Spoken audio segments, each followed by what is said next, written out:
Good evening to our viewers. Today I do have a lot of panelists here, and I'll start introducing them one by one. But before doing that, what I would like to do is to go ahead and introduce the topic. Then from there, I'll get to also talk about who my panelists are, all ready to talk about this topic today. Recently, there have been a lot of youths migration through what is called quote-unquote the back way. This is where a lot of youths are leaving their home countries, mostly third world countries. And then part of what they're doing is they're getting into these water boats, canoes, going through Libya. From Libya, they'll get into the Mediterranean Sea, and then they head out to Italy, Spain, and other countries in the region which are close to the Mediterranean. And what that has done is there have been a lot of lives lost because of these boat accidents. They don't have safe jackets. So what we are going to discuss today is the reason why these youths are going there. What are some of the problems with it? What are some of the problems associated with it, and possibly some of the solutions that we have. So I'll go ahead and start by introducing my guests. I'll start on the phone today, conferencing from Norway is Ndeye Jobate. Ndeye is a long-term activist, woman activist, youth activist, also somebody who's been there for a long time for the Gambian struggle, especially in the diaspora. Very active one. I've worked with Ndeye on some projects in the past when another journalist was in the problem. For example, I worked with Ndeye to come up with a petition. At the same time, also, there was a fundraiser at the time, and I followed her activities over the time. So it is my pleasure to have distinguished Ndeye Jobate. Ndeye, welcome. Thank you. Thank you. And the next person that I have is Awa C. Awa is based in the US here. She's also a long-term activist who's been doing a lot of work with Ndeye and many others around. Recently, she sparked the discussion about the youth migration to Italy. The discussion is also going healthy in some of these social media sites. Awa, I take the opportunity to welcome you to Tempo Africa TV. Thank you. Thank you. And also, I do have my home base guest here, Mr. Ann, Pamodu Ann, the leader of NRMG, who also lives here locally and have been doing a lot of work with us in the forefront for activism, enlightenment, and also this is the second time I am having him on this episode. Mr. Ann, welcome. Thank you, Yoro. Thank you. And I do have my brother from a long time, Mr. Petros Haley, who is also a host to Tempo Africa TV. He hosts the program Beyond the Headlines, and he's normally here mostly doing the program here. Mr. Haley, welcome. Thank you. Thank you. All right. So this is the second episode. Now we are going to be moving on to the topic here. So I will start with Mr. Ann. Mr. Ann, as you followed, obviously, about some of the youths that are moving to the Mediterranean or through the Mediterranean to Europe, what do you think? What do you think is happening with the youth population, for a start? Thank you, Yoro, for that brilliant question. I think West Africa is facing a tumultuous challenge. As we all know, 65% of most of the countries of the population in West Africa are youth between the ages of 18 and 35. And there is a reason why they are leaving their countries at the moment taking such dangerous and perilous journeys to go to Europe. And despite the fact that we've all seen the mayhem that resulted, irrespective of that, they still try to go. As far as I'm concerned, and I will generalize it for now, it is as a result of some of the terrible governance processes that are in West Africa, the corruption, lack of incentives for the youth, lack of a clear vision for the youth. There are no institutions that are standing strong enough to give them hope for the future.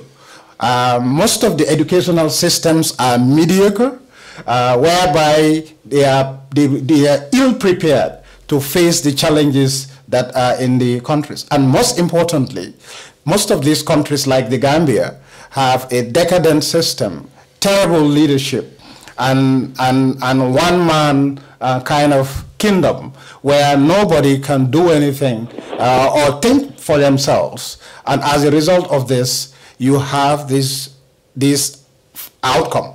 The youth have a future. They want something. They want to do something.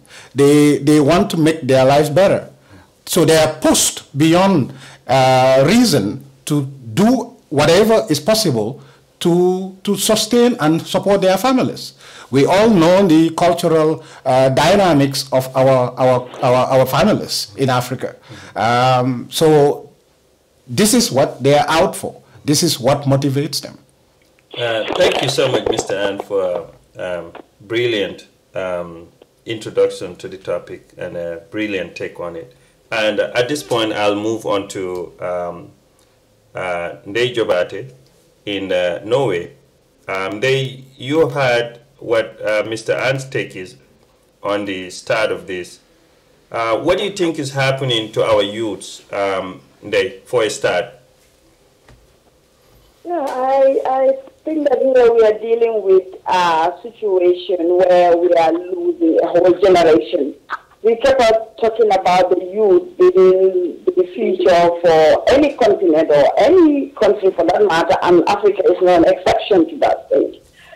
But these youths, they have, as Ann just said, they have no future. And this is due to failed leadership, failed state, because in Africa it's got a cost. And leaders are not delivering. The states have failed. The infrastructure to even help these youths to develop their skills and even have hope in Africa is not there. Of course, there are some opportunities, but it's not for everybody. So these youths are facing a big challenge in terms of a gleam future. They haven't seen any future where they are, no matter how much people blame them for using this route, but the bigger picture is they don't have hope. If they have hope where they are, and there are resources and infrastructure to help them, I think they would have stayed. Of course, you might have some migrating, because migration is a norm. It's been here and it will continue to be here, but then it will be a different form of migration than what we are seeing. That, I mean, your youth dying, taking routes that they themselves are convinced that they are going to die. Either they or another be taken. So that shows how desperate these young people are. So it's desperation, destitute, and lack of hope. And these are the things that are affecting the youth now. Thank you so much, Ndeye, from Norway. Now I'll move to our C. What's your take on the problems that are happening currently, which you followed very well, and matter of fact, you are one of those that read it and you didn't stop there, or followed it and then you wanted to escalate it to see something being done about this. What's your take, Awa? What my take is with the situation is very personal, because I have a nephew, and I'm talking immediate nephew, my own twin brother's son, who took the back way, and thanks to Allah, he's safe. And I bet all of you remember Alhaji Pilot Sanya, Bankamane, and myself and son Denga had been mentoring this young man, and we actually were working on getting him to go further his education because he has aspirations to build his own plane and be a pilot. Mm-hmm. And during this experience, I became very close to him to the point where I even became close with his mother. Mm-hmm. And I saw his eagerness to provide for his family that had nothing. Mm-hmm. I saw his ambition Mm-hmm. to dig his family out of poverty. But during all of that time, he kept on saying, Auntie, I have to go. I cannot stay here. And Sonbenga and I and Banka kept on suppressing him, saying, don't go. Give us a chance. Give us a chance to get you, to where you need to be. And he couldn't wait for us. And Pilot has taken the back way. Mm-hmm. And right now, we don't even know his whereabouts. And so I personally feel like my own child, because I came very, very, very attached to this young man. Mm-hmm. I feel like my own child left my house and I don't know where he is. Mm-hmm. So I think that explains my passion and my concern. I haven't been voicing this out in public because I don't know where he is. Mm-hmm. He was inboxing Sonbenga and I, and now we don't get to hear from him. So I'm thinking the worst. So that personal, emotional experience brings me to the forefront to why I am very, very passionate about this beyond that of other Gambian youth.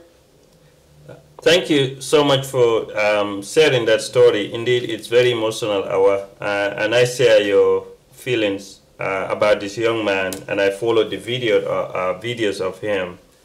He was able to build a plane from scratch. So I hope he's okay.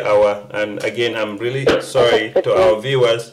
That was our C speaking from the U.S. And my next guest here is our own brother, Petros Haley. Mr. Haley, you've heard what Mr. Ann have said, and also Bodley and Awa. Can you go ahead and balance the talking points here, or the talking points for our viewers? Thank you. Thank you. First of all, thank you for including me in this debate. And I heard our guest was talking about Gambia.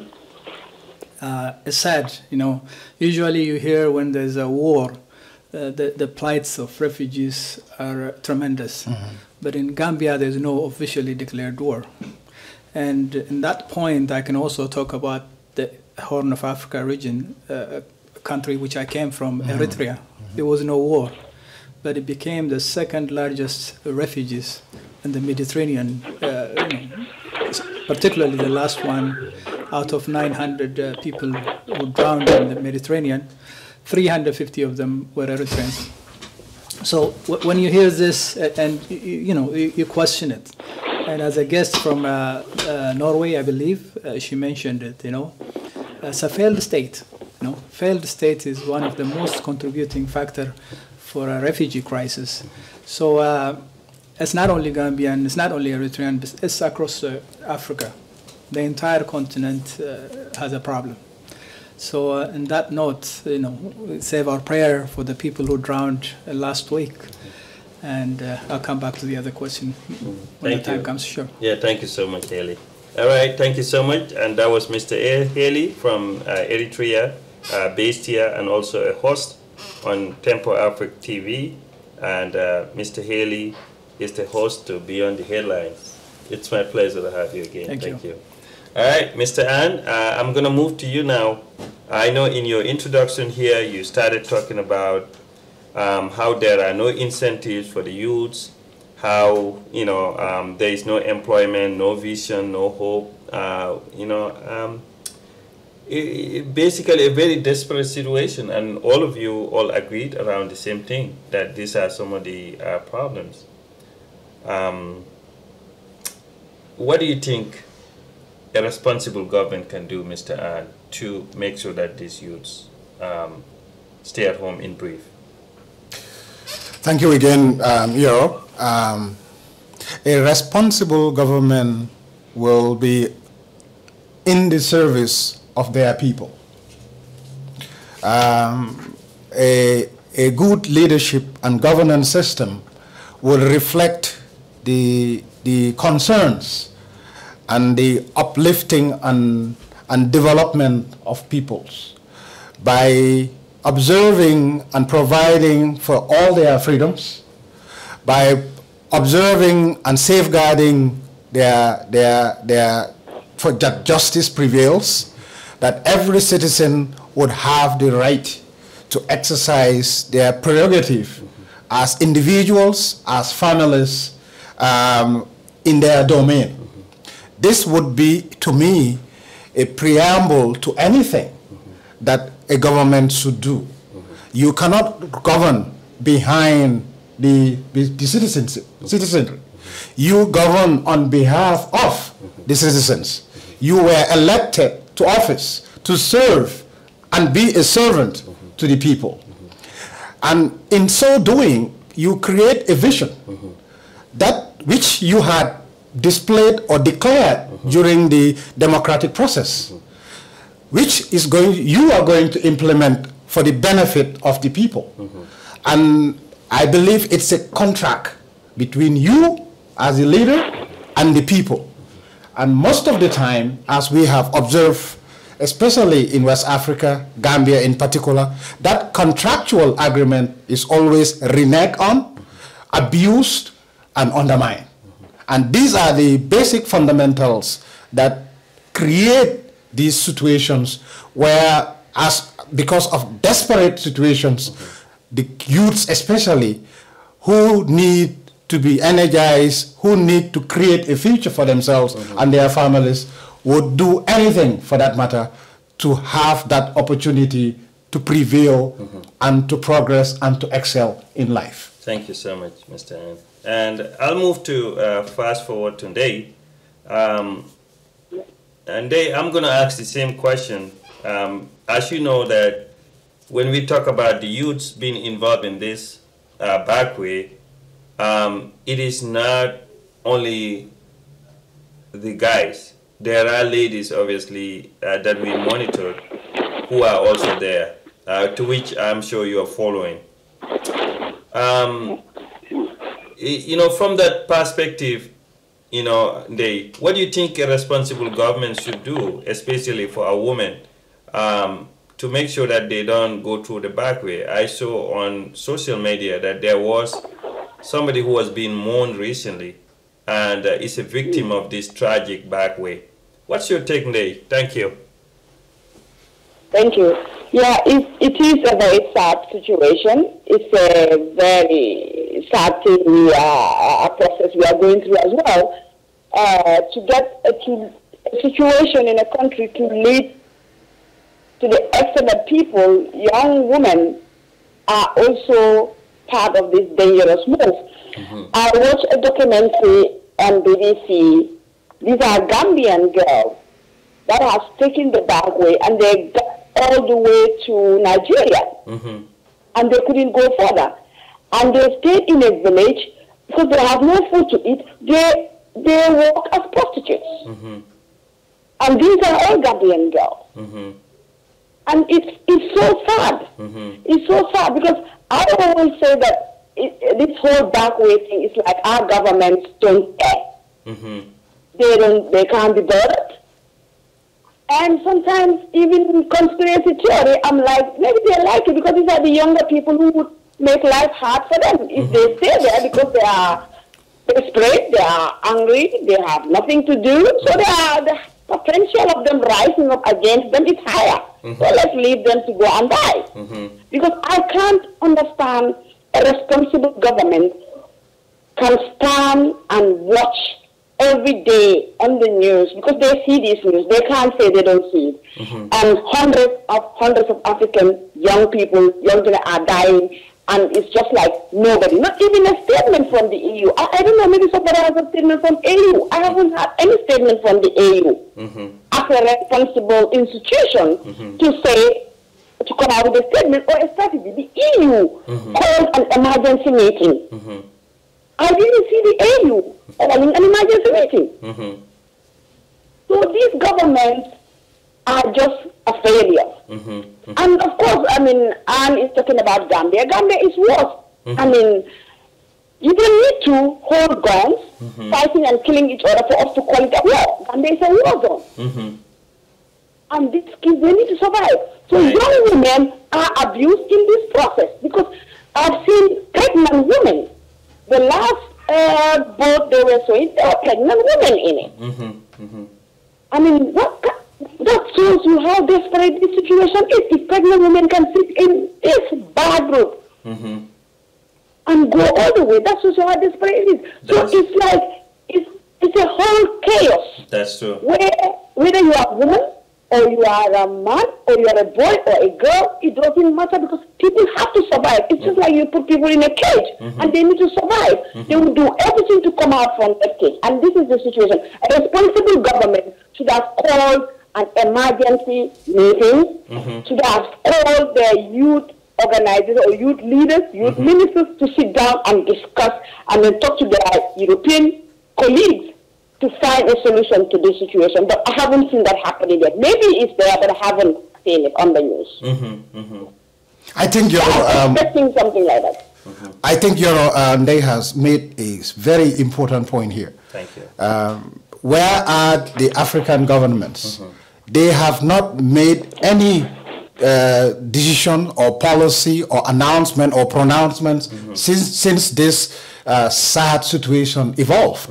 It's been months or years when it started trickling from a little boat to now boats carrying hundreds or thousands of people. So they have failed their people. And this is important for us to announce this and pronounce this very clearly. Our governments have failed their people. Thank you so much. And that was Ndeye Jobateh from Norway weighing on it, and that was a rejoinder also from Mr. Pa Modou. And agreeably that governments have failed. There is no question about that, that the African or most of the governments in Africa, especially where dictatorships are, they have really failed their people, they have failed their youths, and the result of which is what is happening. Now I'm going to move to I'm going to get back on the EU and the AU part, but I just wanted to touch base there, and then you've heard what Mr. Anhab said, and also Ndeye from Norway. What do you think, coming from the perspective of the personal story you narrated about pilot Alhaji Sanyang, which is very close to home for you? What do you think a responsible government should do for the youths, especially? Thank you. Yeah, okay. Some of us that are older than you guys, can go back to history and see what used to happen in Gambia. Because what used to happen, my uncle who raised me, Amasi, was the director of youth and sports, and I know a lot about this. The Ministry of Youth and Sports really back during the Jamhuriyyat days invested a lot in Gambia's youth. There were a lot of programs. Like, for example, we had the National Youth Week. I don't know if any of you remember that, but that was a week where youth across the country got together for a whole week. The government spent a lot of money having different platforms, sports, dances, parties, and it was graced by the president. As a youth at the time, I felt so important. That is what the governments do. Never did it cross my mind, and I get a lot of my friends' mind, to consider leaving our country because we had hope. Back then, if a youth was in school, high school for example, you aspired to do the best you can because you know that by doing your best, the Ministry of Education, may give you opportunity to go study abroad. So guess what happened? Youth State, we competed to be able to be eloquent in our studies. We competed to do best so that you could be the one chosen for educational opportunities abroad, or you do college or other resources. So that's what used to happen. Unfortunately, with this current government, they would rather spend their money in music jamborees for youth than invest in the youth. And this is very serious. The Gambia government currently feels that by conducting music jamborees and having dancing contests, cooking contests, that's how you approach the youth. A lot of youth don't want that because they are the major breadwinners for their parents, and that's all they care about. So these kids are not taking the back way. They are not taking the back way because they are bad kids. They are taking it because the government that should help them, support them, encourage them, is not doing that for them. Thank you, Awa. Entirely agreed. Again, it comes back. And I'm sorry that I'm going on and on. It's just, no, this is too much for me. I just have to say. What you're stating there is accurate. That's exactly, what the current situation is. It's gonna be said as it is. But I'm gonna move to Petros here. Mr. Haley, you had what your co-panelists in this case have stated. I'm going to start with you on the, you said something earlier. You said that, unfortunately, there isn't any declared war in the case of Gambia and many other West African countries, but we know how, what the relationship between the government and its citizens are.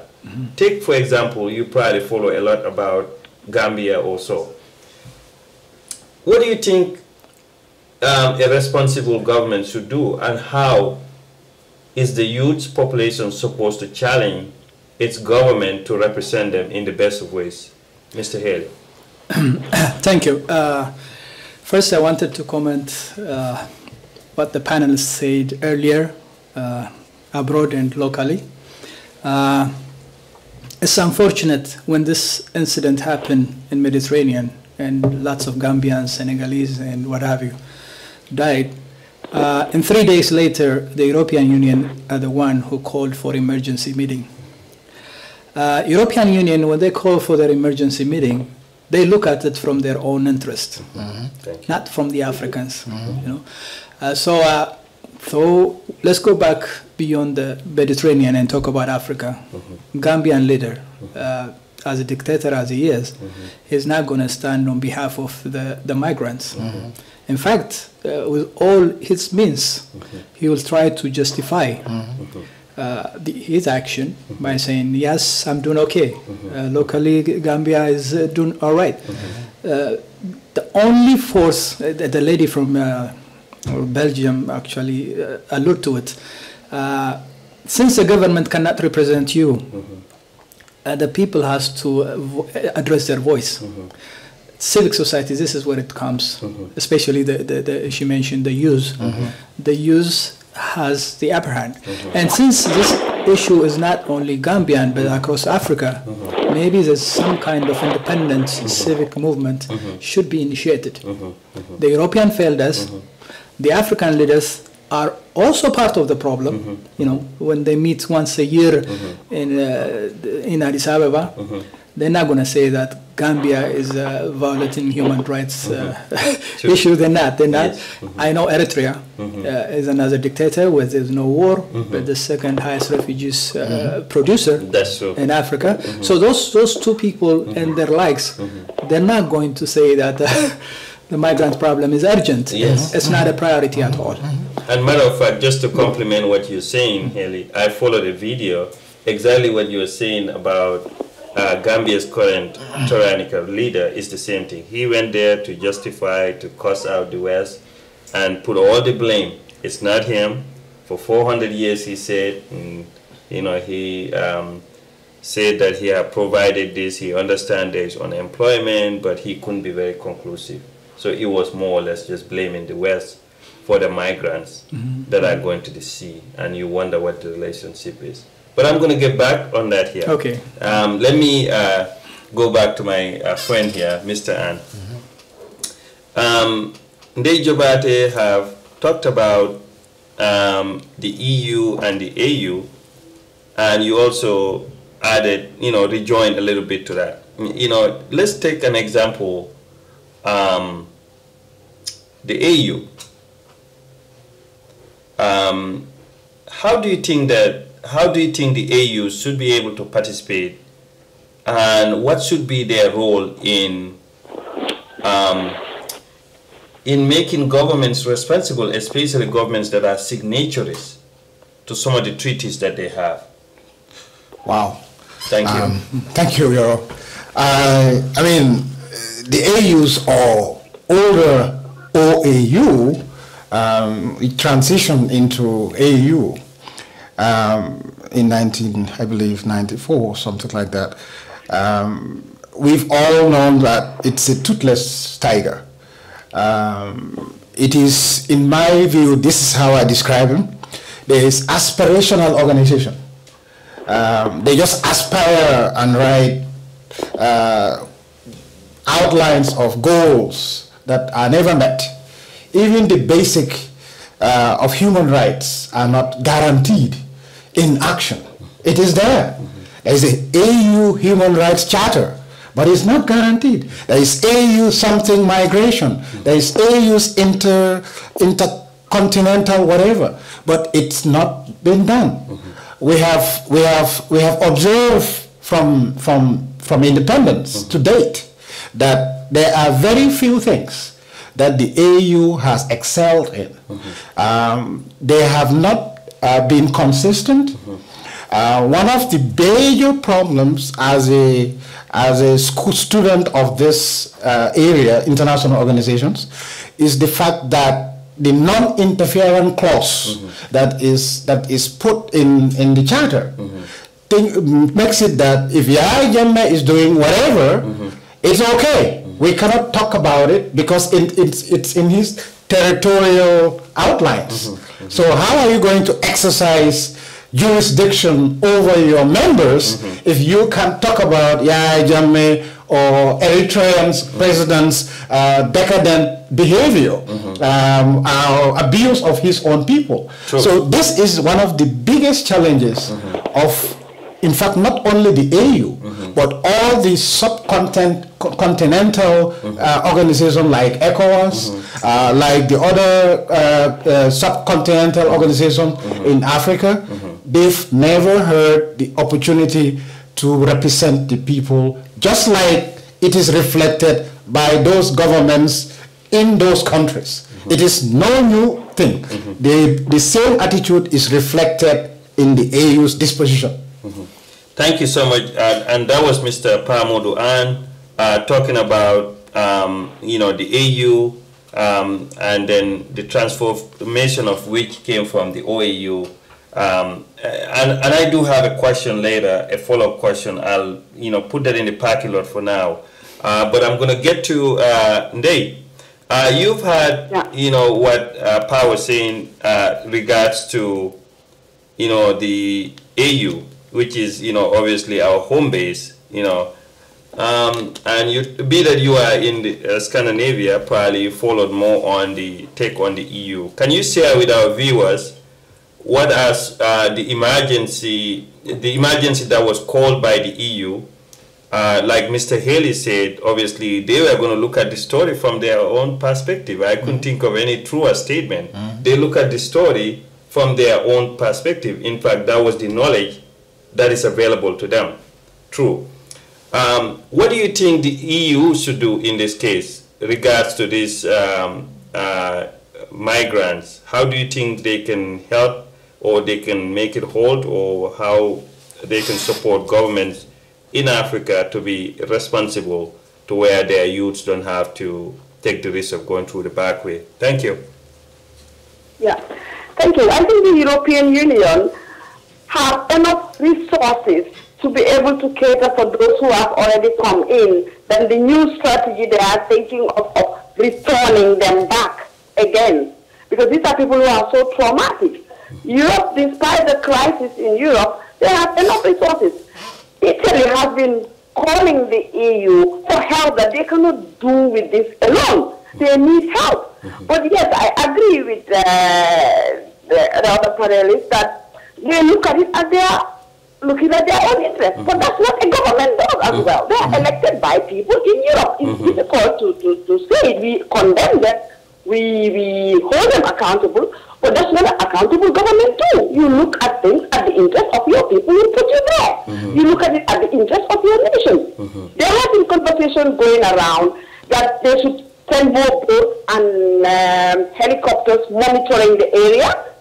Some of them were opposed because they were like, the more you have more rescue boats, the more they are coming, because then they know they will be rescued. Some of them are like, no, it doesn't go like this. We have to really look at it. Like, for example, Norway. They still the discussion how many boats they should send there. And in fact, there were even a discussion that the boat Norway is saying that even they're going to send, it will take how many months to get there. It's somewhere in Korea or I don't know which part of the world. So these people, the meeting they are calling is to be able to address these issues because it affects them as well.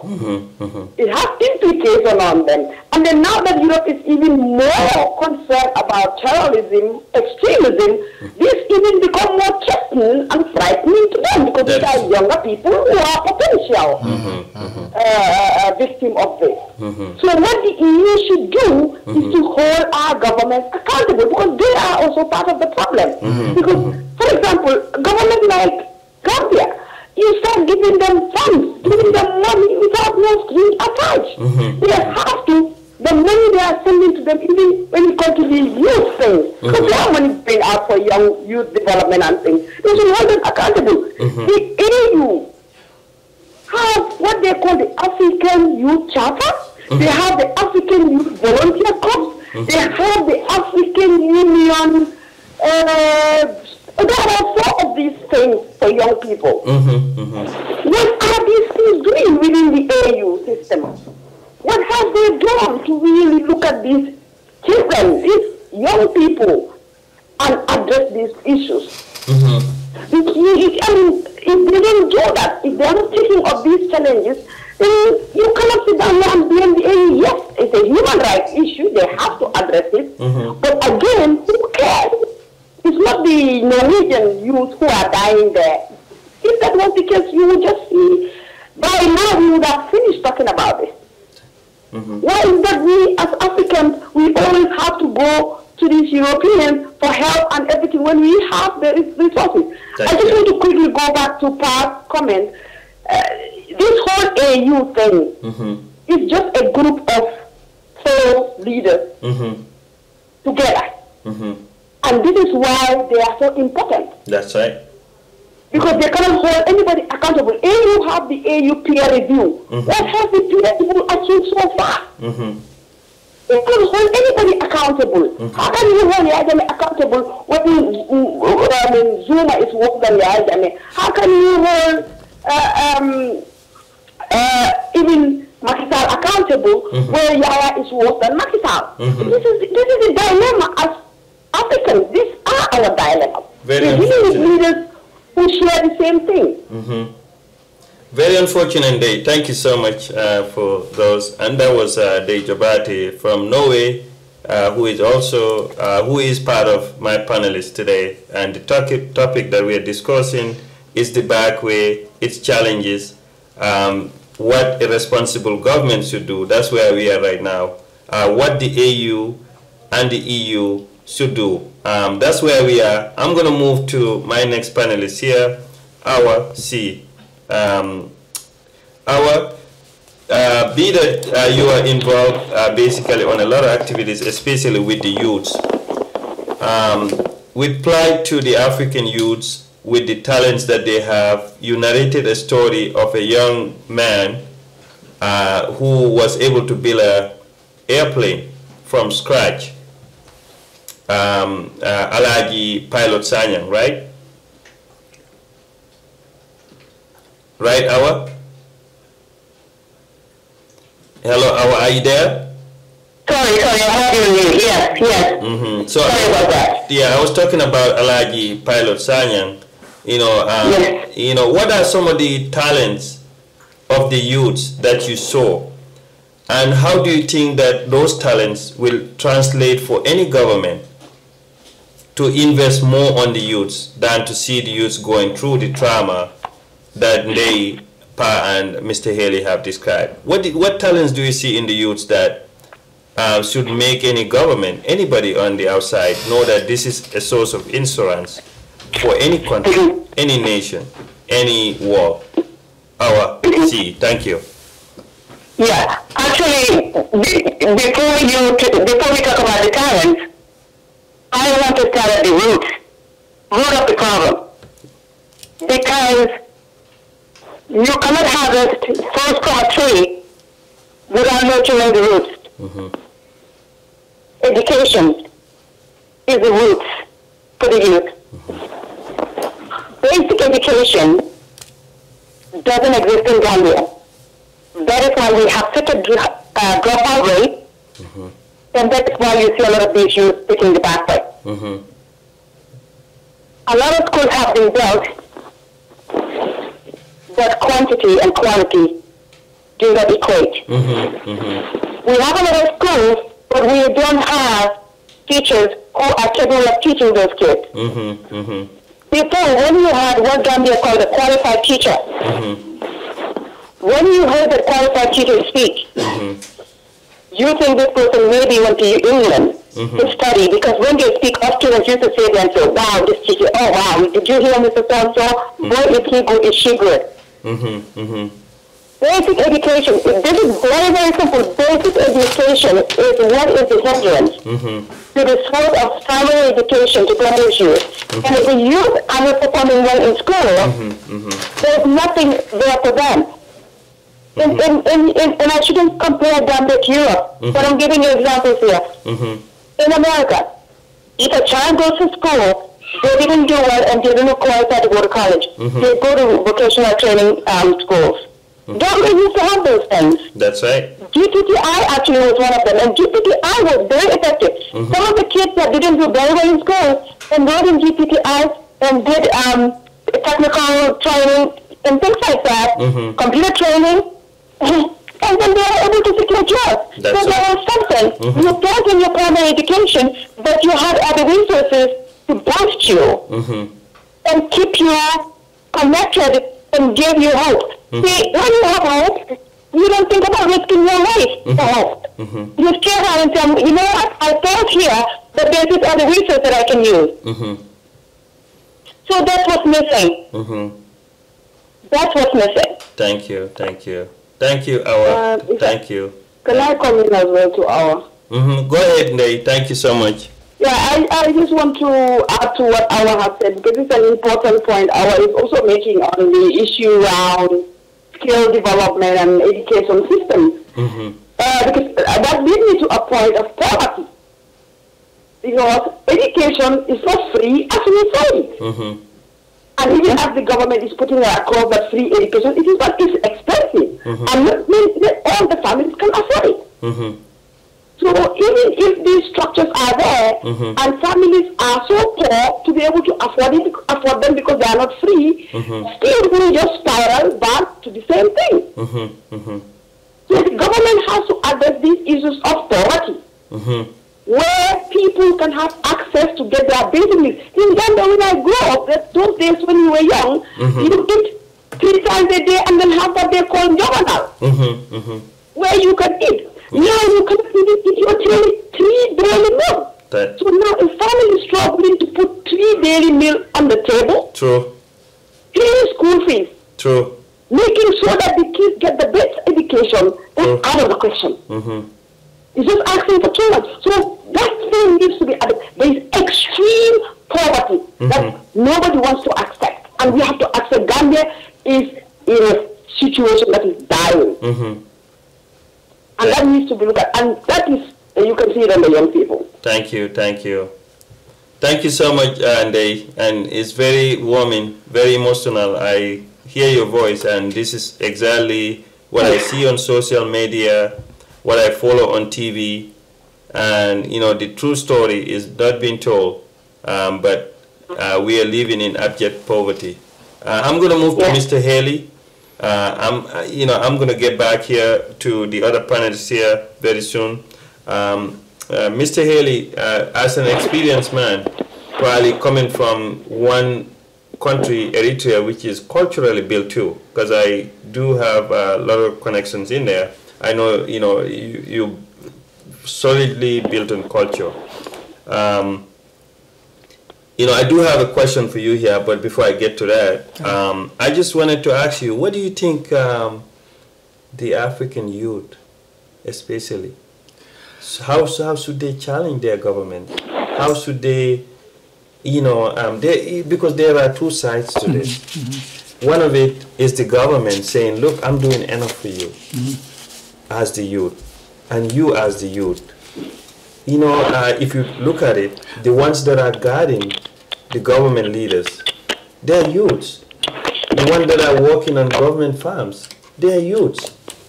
In fact, the youth, you know, constitute more of the voting population in any country.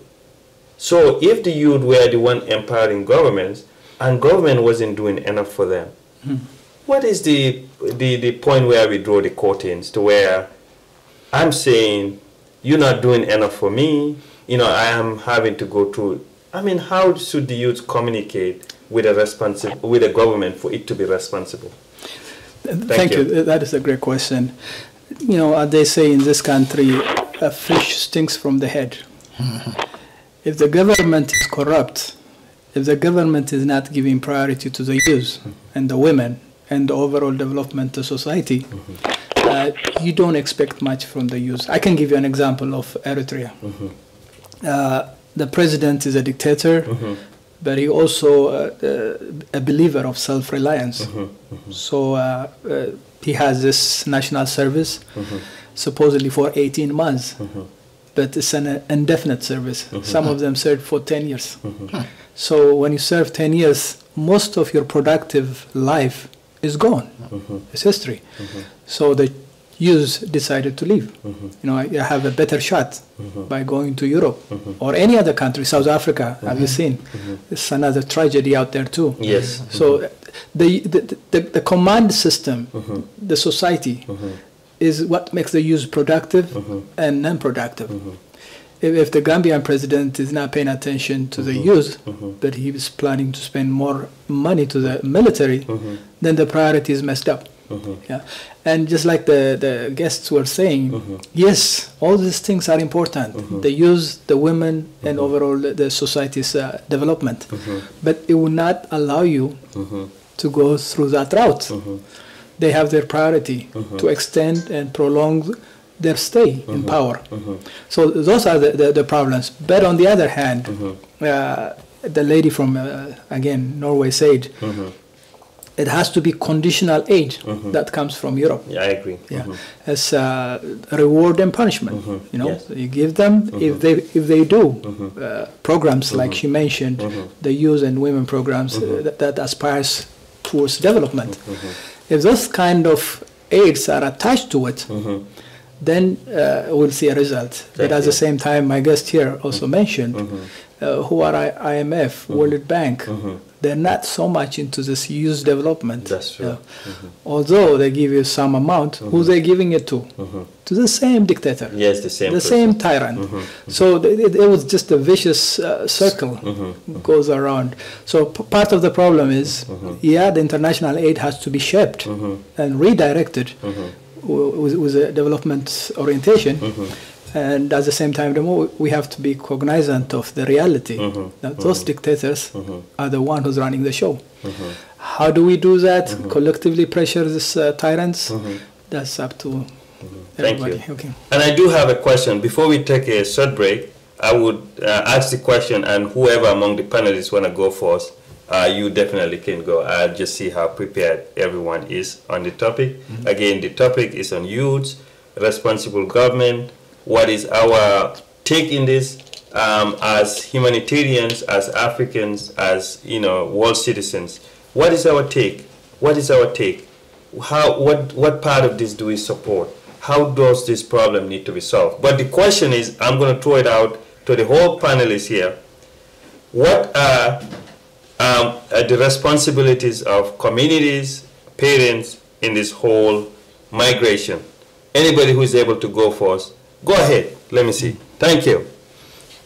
I think I will jump from what, piggyback on what my brother Petro just mentioned. It is very crucial that for dictators, the system is kept, and we have to pay attention to this, in a very chaotic situation. That is what feeds and prolongs dictatorship. You want a system that is chaotic, disoriented. Who are the most viable and energetic group demography in any country? It's the youth. they can rise up and just bring you down. So, but if you make them limited, they don't have sufficient of anything, you make the educational system mediocre, that it's not useful anywhere, then this feeds into building and strengthening the dictatorship. Pertaining to the particular question, when this system condition is created, how can a family do anything in the midst of chaos, disorientation, and powerlessness and hopelessness? They create these conditions deliberately, sometimes by default. I don't think that Yahya Jammeh or the Eritrean leader sat down and with an engineer to draw out the outlines and milestones to reach to disempower people. One policy decision or one inaction creates ripples, and these ripples, he feeds on them. He sees it as an opportunity. You go to Gambia, the basic cash crop is groundnuts. They've not been paying the farmers adequately. Even if you paid, it's on credit. So the farmer is forced to be dispossessed. The youth within that village have no hope. I was talking to someone, and I had gone to this village in North Bank Division. It's a region in the Gambia. He said when you go to the village, you have old people and young people below 10. There is no other, there is the demography for 15 to 40, nowhere to be seen. And what is the solution? Because there is nobody, they are not creating any farms anymore. What they are doing instead is tree horticulture, cashew cash crops, just to have to get by. So the situation is very dire. So you see the effects of the dictatorship is making people also to go on a survival mode. And this is the result where the farmer will say, I have 10 cattle, I will sell 5 and send my son to Europe. Most of these guys are not doing it by themselves.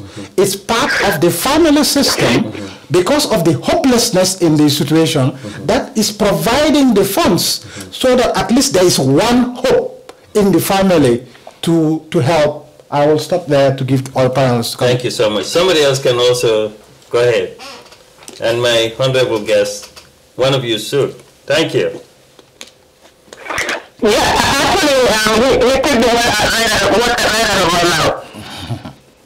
If you don't give the youth incentives, and I don't think the parents, especially because, again, if you look at the demographic of youth that are taken off to the back way, a lot of them come from poor backgrounds. So the family, when they woke up in the morning, all into survival mode, all they're thinking about, how can we get breakfast, which a lot of, even affluent families in Gambia now, are having one big meal per day. So now you tell me, if the rich, quote-unquote, high-class folks can tell you that they eat one good meal a day and call it a day, what do you think happens in the low-income families or those that are, in the boonies? We said it in America, but those that are in the provinces, actually. So, for them, they wake up in the morning and survival mode. Thank you. And we shouldn't have expectations for them to aspire for anything but what they're going to put in their stomach that day.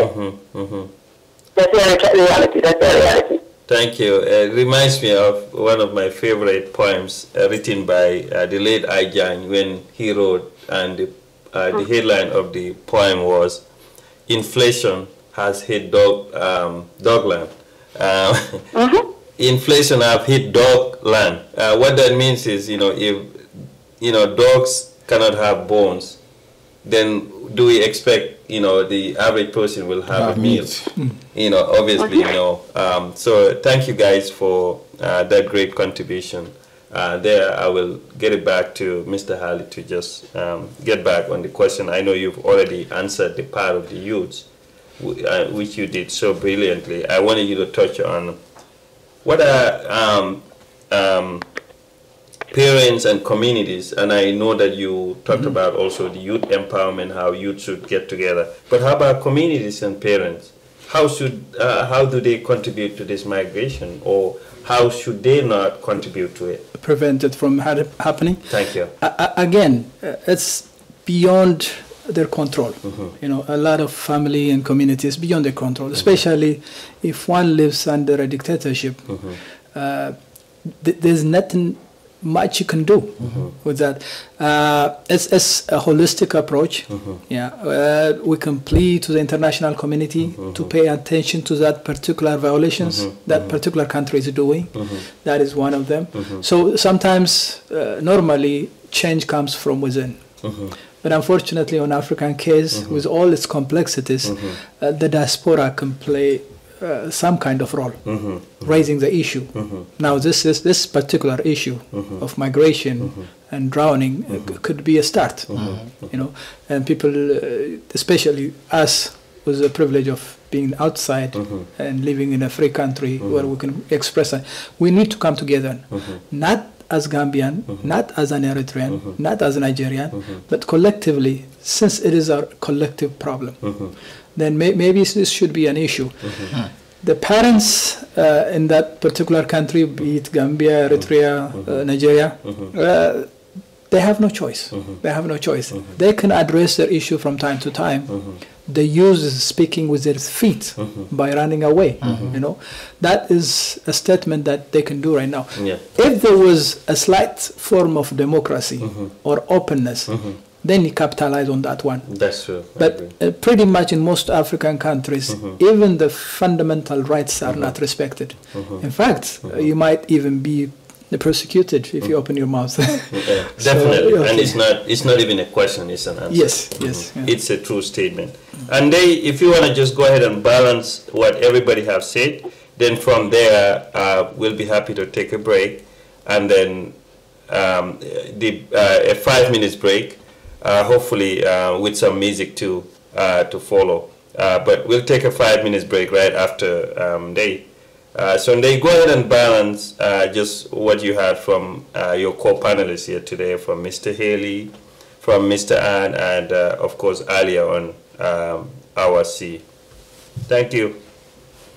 Yeah, I agree with what they've been saying, especially the issue around survival, because I'm like, you know, it's a survival of the fittest, the law of the jungle. So we can't expect much from the parents, as Pedro also is saying, and then we've had it from Pa and Awa, because these people have no control over this. And the issue Pedro also raised, I completely agree with it, because we diasporians can contribute a lot in terms of pushing that agenda of change and even supporting these young people with things. Because, like, for example, in Norway, we had a serious situation here with extremism. At the beginning, it was like communities that are very, well, underdeveloped in the Norwegian terms, but it's now going to the rich side of this country. At the beginning, they were blaming the parents because they were immigrant parents or immigrant kids. But the kids are there. Now when it goes to the rich communities, they are like, okay, now we have to look at the system. What are we doing wrong? How can we correct it? Because the parents have no control over these kids. The same thing is happening in Africa. Parents have no clue, no control.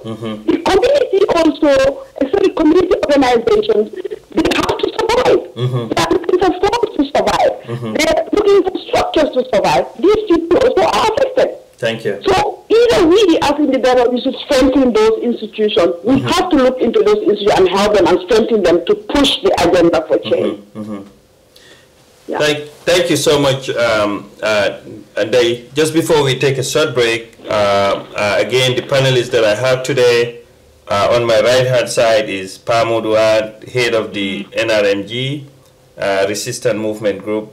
On my left-hand side is Petrus Haley, basically also a host to TEM Africa. He's the one hosting Beyond the headlines.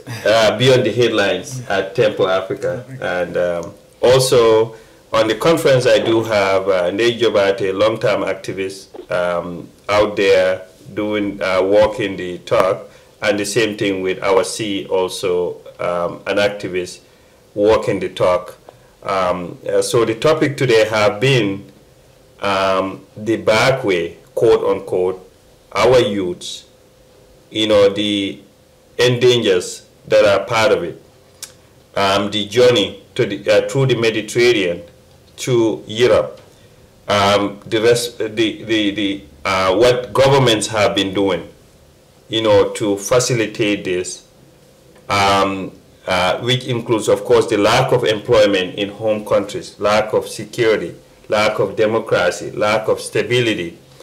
We've heard that from these panelists today. We've heard of what a responsible AU and a responsible EU should do. So once we get back, we'll continue. For now, we'll take a short break. And we thank you, especially to our viewers, both locally, online, and international. Thank you. We take a short break for now. Cope with an influx of migrants, hosting around 1,000 of them from sub-Saharan Africa Sunday. This after a boat carrying hundreds of people capsized in the Mediterranean. Some 700 migrants are feared to have drowned south of the Italian island of Lampedusa. Italian and foreign ships worked into the night to find possible survivors, hoping to increase the number of 28 confirmed rescues. But Italian Prime Minister Matteo Renzi says search and rescue missions alone are not sufficient enough to save lives. He called for an international effort to stop human trafficking and stop migrant boats from leaving Libya. Let me say that we are doing everything we can to find the traffickers responsible for this deadly crossing. If the death toll of this latest disaster is confirmed, authorities say a staggering 1,500 people will have died this year in their quest to reach Europe.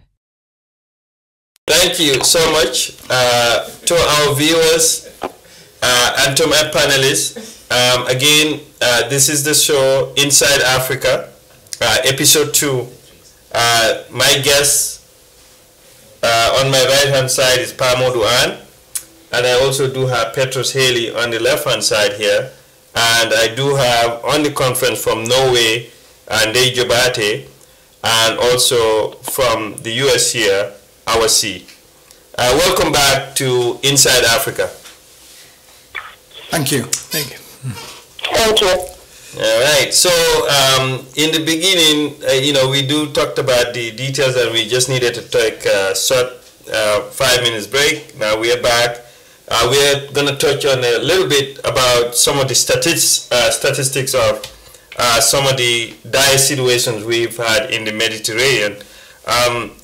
From the little that I followed, last year there were about 5,000 lives that were lost in sea, all of them from sub-Saharan Africa. And this year we are in the month of April. So far there have been at least 1,200 lost at sea, and they are all totally from sub-Saharan Africa. I'll start with Mr. Haley. Can you reflect on this statistic here, and then back to the youths again, back to governments, and back to communities, back to parents, and just how everything, how sad this situation is? Yeah, unfortunately, the one that happened 3 days ago, I would say, was in a mess. That's why people get to know it. 1,200 people, I mean, 800, over 800 people drowned. And again, it's across the board from all over Africa. I mentioned it earlier, like 350 of them are from Eritrea. This is the second time. A year ago, the same in April, 350 Eritreans drowned.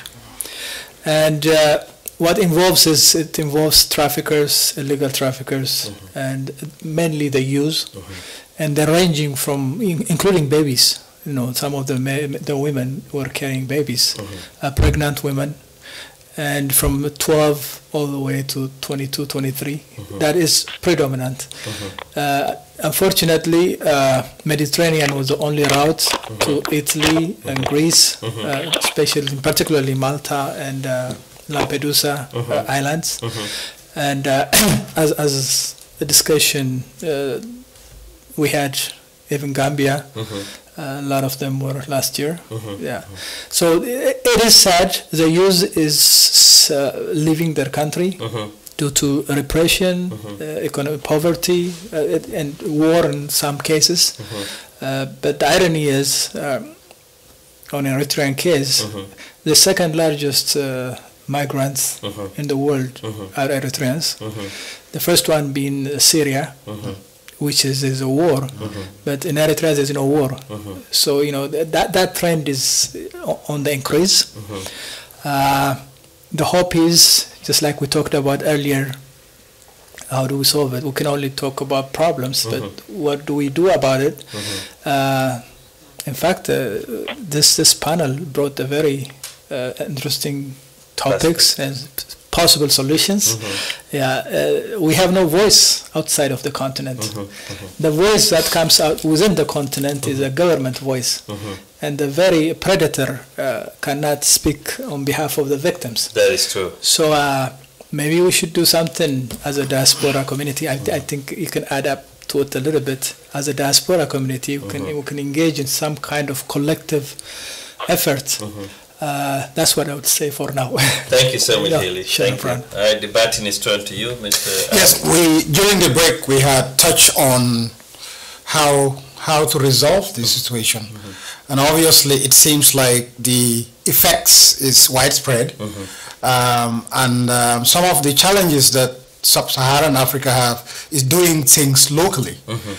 So what came out of this is to try and see how we can build a platform and use this situation for now as a starting point to collaborate on just the immigration issue, so that hopefully we can build something up, because Africa has no voice.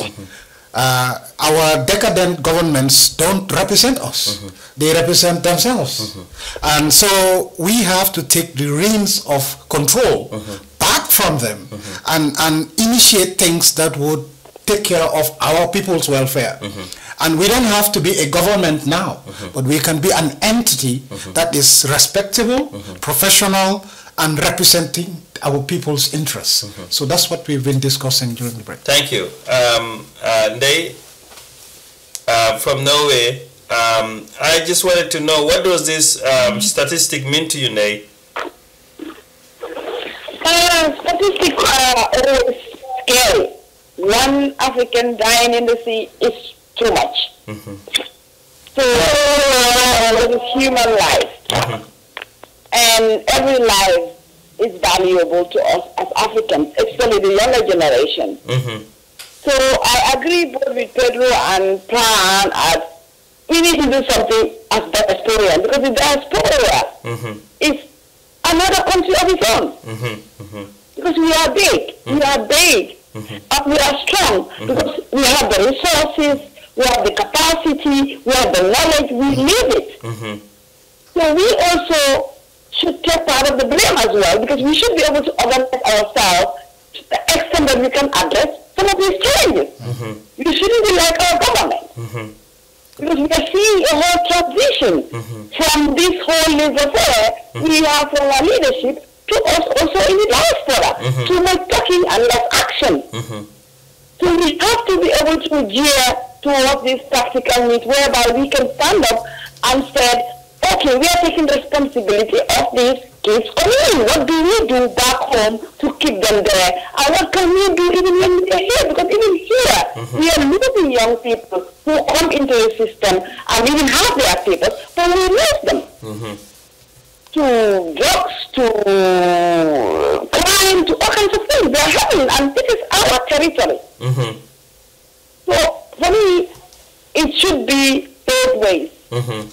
And we diasporians have a lot of responsibility here. Even though Europe is not easy, but yes, we can stretch. We can use our experience experiences, we can use our resources, we can use our network, we can use our contacts, and hold our governments accountable. Even though we live in some of these countries, but we should be able to do that. So that probably would work in the African government. I don't know. Thank you.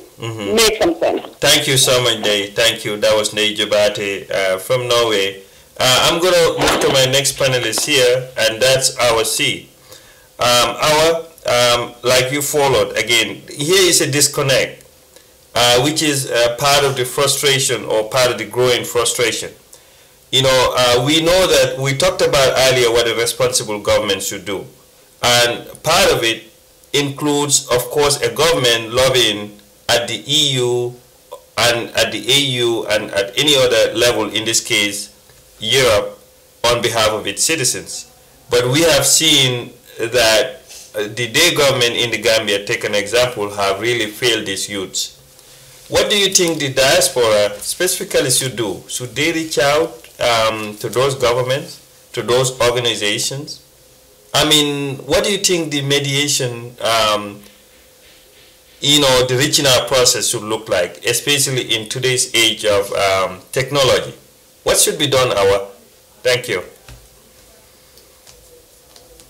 Okay. If you look at the statistics that have been going around online, I think WDC has put up something that says that between January and March 2015, Gambia, the smallest country in Africa, not just West Africa, but all of Africa, has the most number of people.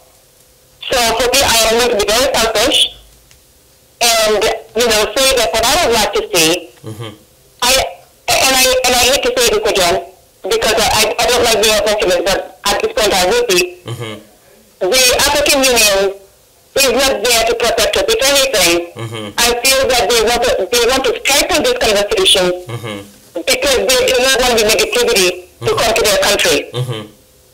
So they are not going to help. Because you can see that Gambia and Senegal have the most amount of people that have died or have reached the shores of Europe, especially Spain. And they haven't done anything. They haven't even done anything on TV about it. Except they trying to do music jamborees and dole out ties to Senegalese wrestlers. Thank you. So what I would like to see is, and I know that there's a lot of argument from the diaspora itself, with people saying, why would you enable government? Why would you do government work for them? Why don't you let the government take it, do it? If the reason why you become an activist is to run the rights, is the right to run something that were imposed by government.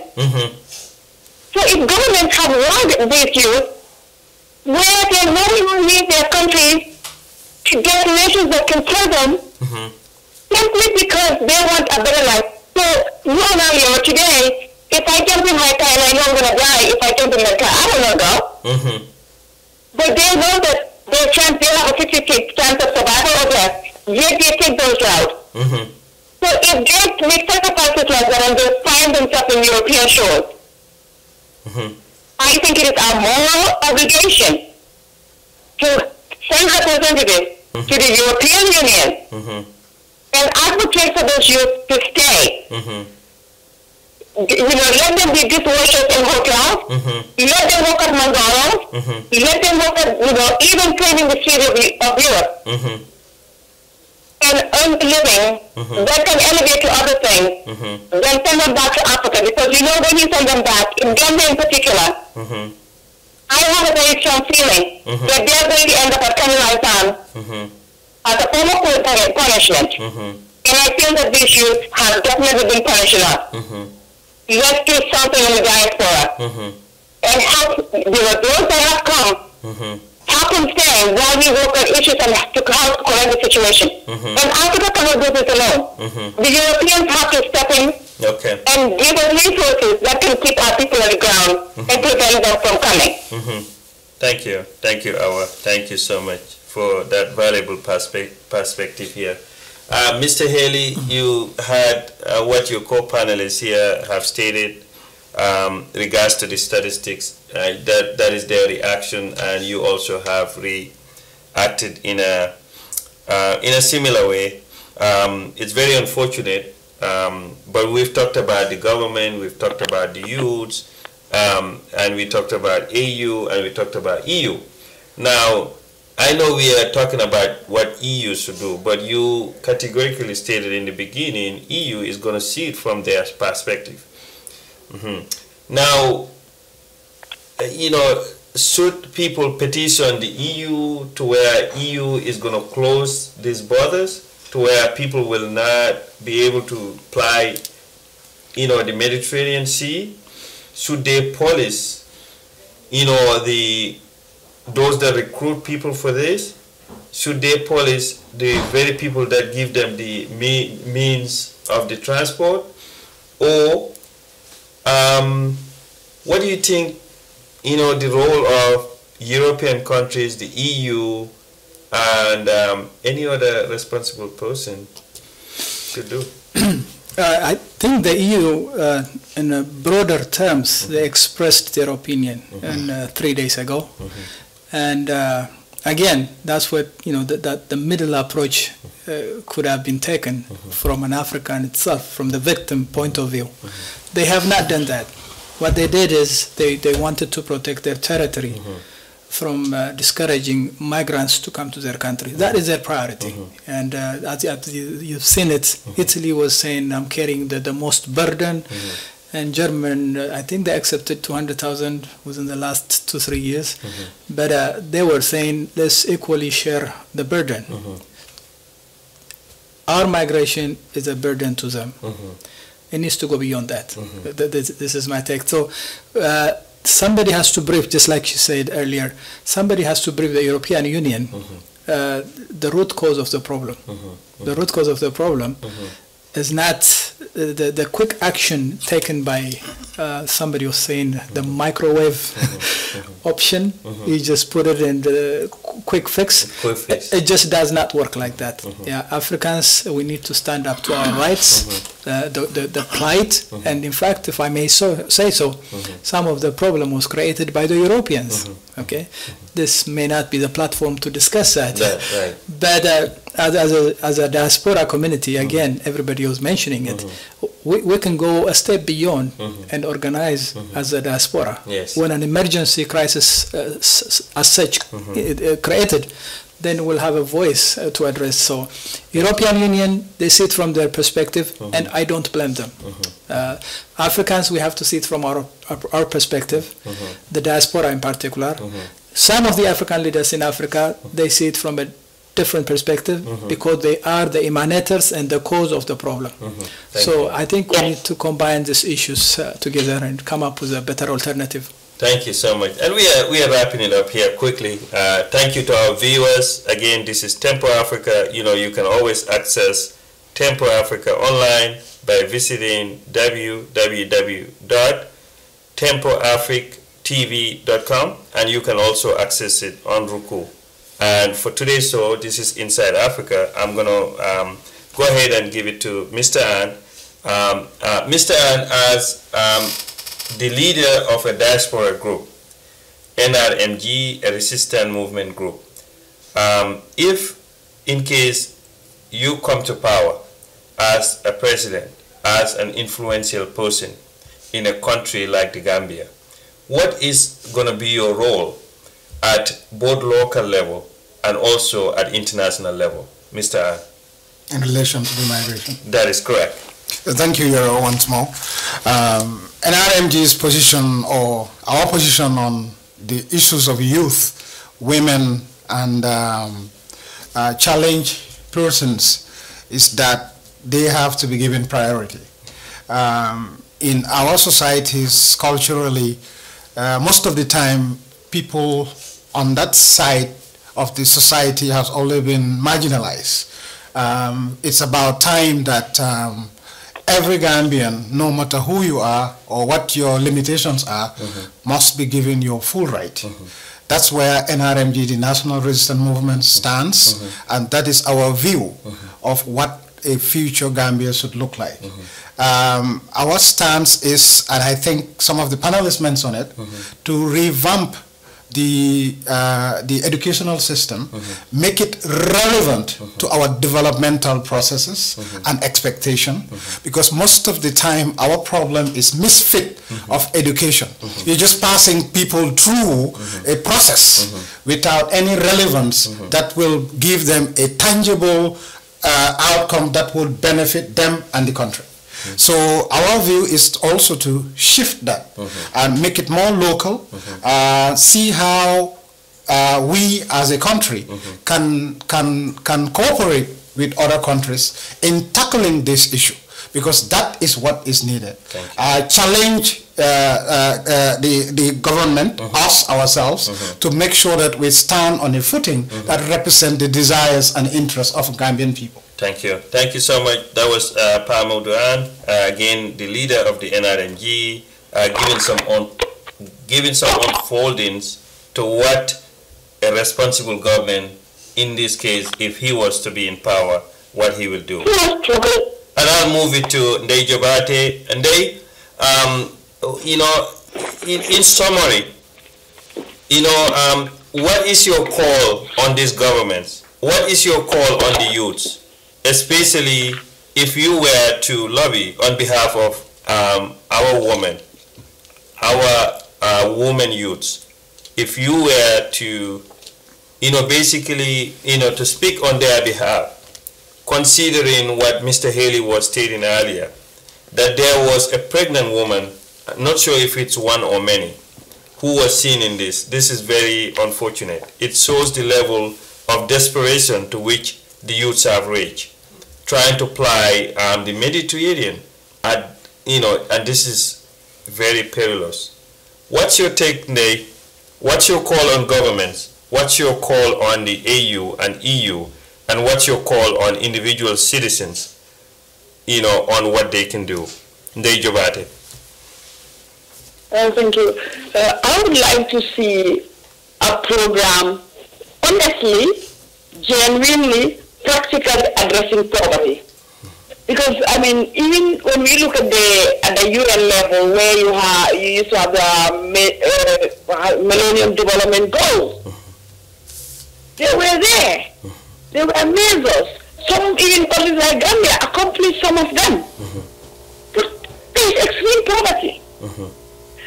My call would be both the EU, the UN, the AU, genuinely start looking at poverty. World Bank has started this thing of measuring individual poverty. And it's so sad that they have to go on measuring it. For example, if you're in Gambia, you're receiving, individual Gambian receiving money from the diaspora. You are not poor. That person is poor because that person is dependent. But they are using it as a measure to show that that person is not poor. So if you take Gambia and you use the World Bank measurement, then Gambia is a poor country. That's true. People are rich. So as long as there is no genuine measure, genuine one, and practical measure to address poverty, we are not going anywhere, because the cause is poverty. You can educate people. In fact, now this dark way, we are seeing highly educated Africans, highly educated using it. People who have very good jobs as well using it. The trend is changing, not just the poor people, not just the uneducated, but we are seeing extremely successful ones. Using it to go, because Europe is tightening the borders. Visas are difficult to get. People are finding alternative methods. You can be a rich businessman in Africa and you can't get even this. A rich businesswoman, you cannot get it. That's true. So poverty should be addressed, and in relation even to women, because women are at the brunt of poverty. Because they carry this burden. So that's why you see the new trend of women going. The moment you see young people, actually women leaving through this barrier, then you know it's serious. It is very serious. Because they do everything to survive. That is they true. would do all kinds of things to survive. They don't immigrate like that. So that is even an alarm for everybody. But this is something we should take serious. So I would really like to see a practical practical, serious measure to poverty. Thank you, Yeah. thank you, Ndeye, thank you. That was Ndeye Jobate from Norway, giving up a wrap-up or a close-up to this very enlightening show today, Inside Africa, on Tempo Africa. Awa? Yes. Again, I'm going to throw the same question, from an activist perspective. Again, just based on what you have followed here, what is your call on individual citizens? What's your call, to the very youths that are taking the risk? What's your call on government? What's your call on organizations? Thank you. Okay.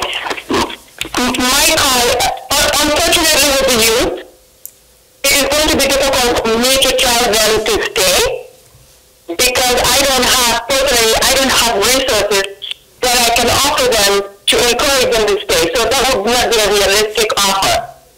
When it comes to governance, they need to prioritize the youth and build institutions, rebuild our educational system, and entice them with opportunities to keep them there.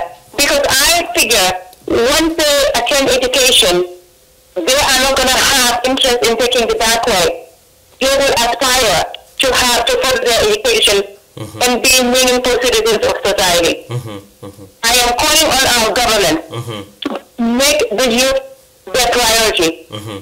What is really scary about is the youth are our future. They are dying in droves. So a country that is not investing in its youth, they must be threatened by those youth. Definitely. To win them out of there. Because the analogy I'm going to use here is, you raise your children, fight hard to give them the best education, to better themselves, because you have this hope that when you are not here, they'll be able to sustain themselves. And you also have this aspiration that when you age, they will be the ones to take care of you. That's right. So you're going to invest in them. That's what government should do for our youth. If the government don't want to do it, we should not tell it. And we have resources amongst ourselves to empower our youth to stay. And what we need to do, I am calling on the diaspora organizations to please come together. This is an urgent matter. If the governments are not helping, we need to help. That is what an activist should do. An activist should not wait for others to do it for you. You say it is not being done, then you step up and do it. Thank you. Thank you very much. Very inspirational hour. Speaking like Mother Teresa there, both you and they. I admire the level of eloquence and the points which are discussed here, and hopefully we should be able to get this message out to our citizens, to governments, to organizations, and even individual. I am a believer in the power of what an individual can do. And on that note, I'm going to give it to Mr. Haley to go ahead and also make his call. What is your call, as an experienced person, coming from a country that is affected in this topic greatly in no small way? And you've mentioned that Eritrea, for example, have been mentioned as the second largest immigrating country, right? Yes. What is your last call? Okay. Just to qualify that, Eritrea, given in proportion to the population, is the second largest. And in every newspaper, major, small, CNN, they keep talking about it. So it's just too much for one country to bear that kind of loss, especially the youth. Because the youth is the future. We all know that. Yes. But if the youth left the country like that in drones, then nobody is there to construct the country. Yeah. And the thing is, we all can talk about our individual country, which is a very good thing. That's how you start. But at the same time, the solution lies elsewhere. You have to have a collective energy, collective effort. If you know about this country, if you wanted something to be heard, one single country cannot go to the state capital and convince the government. But if there is 3, 4, 5, can you imagine 22 sub-Saharan countries? That's true. We can make a difference. That's true. Yeah. So what I would say is, yes, poverty is important to tackle. The youth is important. Women issue is important. But as a whole, if we can come collectively and address this issue, just like the lady said, the root cause of the problem, I think we can speed up our recovery. Thank you. Thank you so much, Mr. Haley. That's Mr. Haley again on the topic, and that was his last call. I'm going to go ahead and then, before we draw the curtains, give it to Mr. An to also make his last call to government, to organizations, to individual citizens, to the media, to every other person that can make a difference in this. What's your take, Mr. An? Thank you. I think this is a collective responsibility, and we must use these unique occurrences to build up inertia, movement. You cannot talk about others without admitting fault from within. We had been limiting in doing what is necessary for quite a while. It's about time for Africans to take the initiative and pave their own lives and futures. And I think this is where it is opportunistic for us to review this immigration issue and present it as a start point, because it's a collective problem and a collective responsibility where we can start to have a conversation, hopefully, in my vision, to build an entity that will not only tackle the issues of immigration, but it will be the building blocks to include other things that will represent Africa. We have no voice, ladies and gentlemen, anywhere in the world. There is no institution where you have Africans say, this is the African platform, this is what we want. There's none. I mean, it's been over 50 years since independence. And every time we just push it forward for somebody else, and that someone never happens. So I believe that we have localized issues. We can treat that uniquely, but those local issues converge to form a collective responsibility. And we will be more empowered if we tackle those problems as a group, respecting our individual and unique ways and organizations and countries. I think that's the way forward.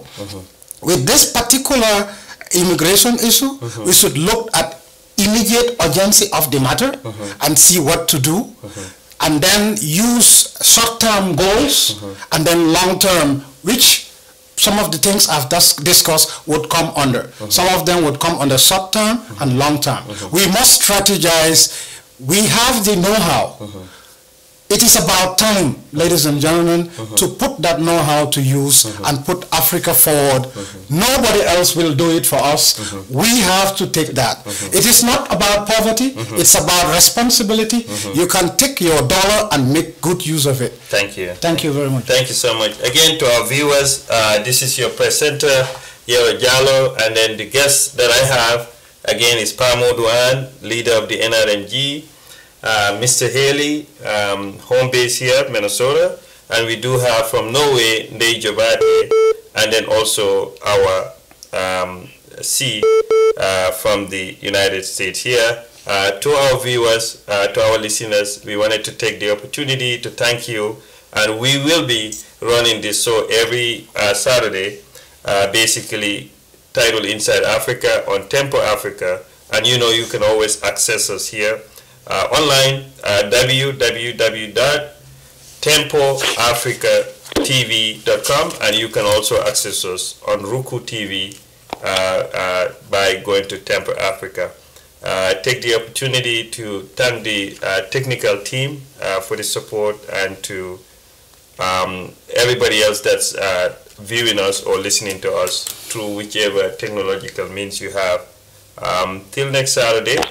Again, this is your presenter, Yero Jallow. Thank you so much. and have a great weekend. Aussi parler des avantages de l'immigration. Parce que moi, quand je travaille en France, je paye mes impôts ici. Donc les étrangers qui sont là, il y a une partie qui peut travailler et envoyer au pays aidé. La majorité paye ses impôts, s'installe dans vos pays, enrichit vos pays. Donc ce sont des citoyens productifs. Après, il faut voir, il y a une minorité qui vient, il y a des morts, certes. Mais je voulais souligner une chose. Le discours que vous avez, il est encore légitime tant que l'Afrique restera muette.